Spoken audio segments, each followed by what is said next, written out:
Hello everyone and welcome back to our channel. Today I have some really creepy real life story that will leave you shocked. If you have ever experienced something terrifying, I would love to hear about it. You can send me your stories through this email and I will do my best to share them with everyone. And this email is in the description. Just one thing, make sure your stories are real. We want the really creepy stuff, no fake stories. Now, without wasting any more time, here is the story that will blow your mind. Something you have never heard before. Today we are talking about a Japanese story that will really mess with your mind. I am warning you, this is disturbing. You might never look at a random man the same way again. You will start to wonder, what if he is hiding something too? This story is going to stay with you even when it is over. So let me tell you about Issei Sagawa. He was a Japanese guy born in Kobe back in 1949. From the outside, his life looked pretty easy. His family was rich and he never had to worry about money.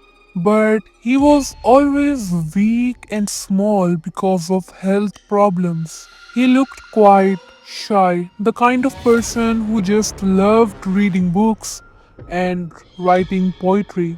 But inside his head, he carried some very dark and scary thoughts. Thoughts that no one around him could even imagine. And one day, those thoughts pushed him towards something terrible. When he was 24, studying in Tokyo, something really disturbing happened. One night, he followed a German woman back to her apartment. After she fell asleep, he quietly broke inside. But here is the shocking part. He did not want her money. He did not want her things. His plan was far darker. He actually wanted to cut off a piece of her flesh and eat it. Yeah, you heard it right, eat it. But before he could do anything, the woman suddenly woke up. She saw him there, and of course, she panicked. She fought him off with everything she had, and luckily, she survived. The police were called and they arrested him. Now, here is where things get even stranger. Instead of calling it what it really was, an attempt to kill her so he could eat her flesh, the police twisted the case and labeled it as attempted rape. His father, who had money and power, stepped in, paid the woman, and just like that, the case was dropped. He was free to go. Even after all of that, a few years later, Issei moved to Paris, hoping to live a normal student life while studying literature. That is where he met Renee, a Dutch student. She was friendly, intelligent, and always kind to him. Everyone else, Renee looked like the perfect classmate, someone you could easily trust. And that is exactly what made this so terrifying, because she trusted him too much. One day he invited her to his apartment. He told her they could spend time together, working on poetry and sharing ideas. Nothing strange about that, right? She agreed, thinking it was safe. But little did she know, the moment she stepped inside his small Paris apartment, she had already walked into a trap. Raine sat down at his desk, opened her books, and started reading out loud. Everything seemed normal until the silence behind her grew heavy. She did not know that Issei was standing just a few steps away, holding a hidden gun in his hand. And then, in one quick moment, the silence shattered. He raised the gun, aimed at her neck, and pulled the trigger. The shot rang out, echoing through the small room. Raine fell forward instantly. She never even had the chance to scream. She was gone, right there on the floor of his apartment. And now comes the most shocking part of the story. The part that honestly makes your stomach turn. After killing Raine, Issei did something that you cannot even imagine. He did not stop there. He crossed a line that almost feels unreal. He touched her body in the worst way possible. He raped her lifeless body. Yeah, you heard that right. But it gets even darker. Over the next few days, he started cutting her into pieces. Can you imagine that? Not only that, but he cooked some parts. He ate some raw and he kept the rest in the fridge like it was a normal food. Oh my god. Who even does that? And the worst part, he was taking photos of everything he did, like he wanted to remember it, like he was proud of it. And of course, a crime like this could not stay hidden forever. Soon the body started to rot, and the smell was everywhere. He panicked. He tried to get rid of what was left. He stuffed the remains into heavy suitcase and dragged them to the public park. I honestly do not even know what he was planning to do with those remains in the public park. Like, was he going to dig a hole and bury them? Or just dump them somewhere? And the crazy part is, he went when people were still around. I mean, if he really wanted to hide it, he could have waited until 3 or 4 in the morning when no one's there. But no, he was panicking so badly that he did not even think straight. And you know what?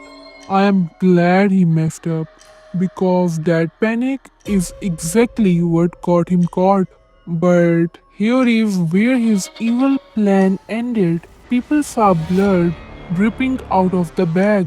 Imagine that scene for a second. You are walking in a park and you notice blood leaking from someone's luggage. That's how he was caught, red handed, right there. So someone called the police from the park and police arrived. When the police finally opened those suitcases, oh my god, inside were the body parts of Renai, arms, legs, pieces of her. It was just horrifying. And you would think Issei would at least try to hide it or deny it, right? But no, he did not even flinch. He straight up confessed. He told them everything in detail, like he was telling a casual story, like how he killed her, how he cut her up, and even how he ate her. Can you believe that? Like, how can someone admit something so terrifying without even a drop of shame? And the worst part, he actually said this was not some sudden thing.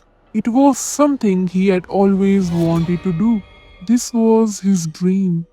Now, here is the part where honestly my brain still cannot process it.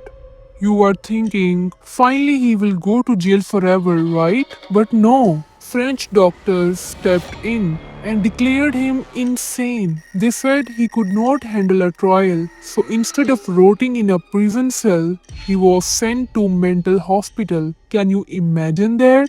A man who admitted to murder, admitted to eating a person, and still no prison. Honestly, this is the kind of twist that makes you lose faith in the system. But then comes the part that will honestly blow your mind.